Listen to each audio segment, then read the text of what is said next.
pour moi, c'est là qu'il y a vraiment un intérêt à mettre des solutions naturelles et de la phyto. C'est sur les chiens qui arrivent à un certain âge. Je dirais pas forcément en fin de vie. Je dirais que dès qu'ils passent le seuil de sénescence, 7, 8 ans, 6 ans chez certains chiens, et ce jusqu'au dernier de leur dernier jour, je pense que ça apporte. Alors là, tout à l'heure, j'ai déjà parlé du foie. Le foie, vraiment, on a très peu de solutions autres que les plantes. Et elles apportent beaucoup au niveau du foie. J'ai déjà parlé du chardon-marie, du desmodium, du pissenlit.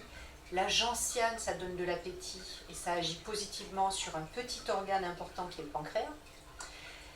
On a l'olivier pour les chiens qui ont un petit peu des rondeurs et à qui ça ne ferait pas forcément de mal de perdre un peu de poids. Donc ça va aider à gérer un petit peu les graisses dans le sang. Et puis il n'y a pas d'hypertension chez le chien, Dieu merci, mais ça peut aider sur la tension aussi.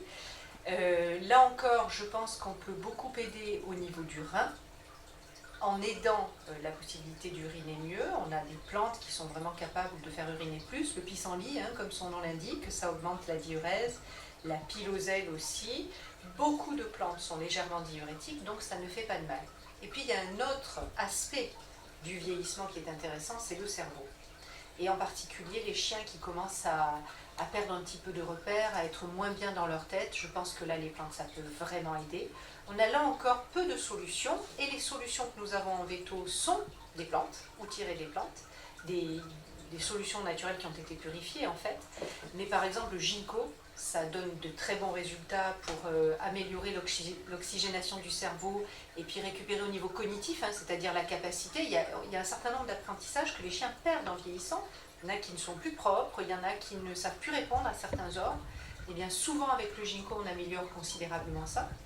Le ginseng, alors le ginseng il donne la pêche. Sur un vieux chien qui s'intéresse beaucoup moins, qui est moins bien, il est adaptogène, il aide à beaucoup de choses. La rhodiole a à peu près les mêmes effets comme plante.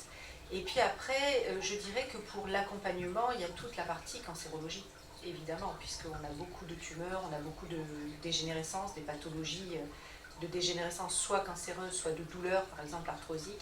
Et là encore, les plantes et les solutions naturelles font beaucoup. Une petite plante, toute simple, le cassis, pour tout ce qui est douleur, tout ce qui est inflammatoire, ça agit beaucoup.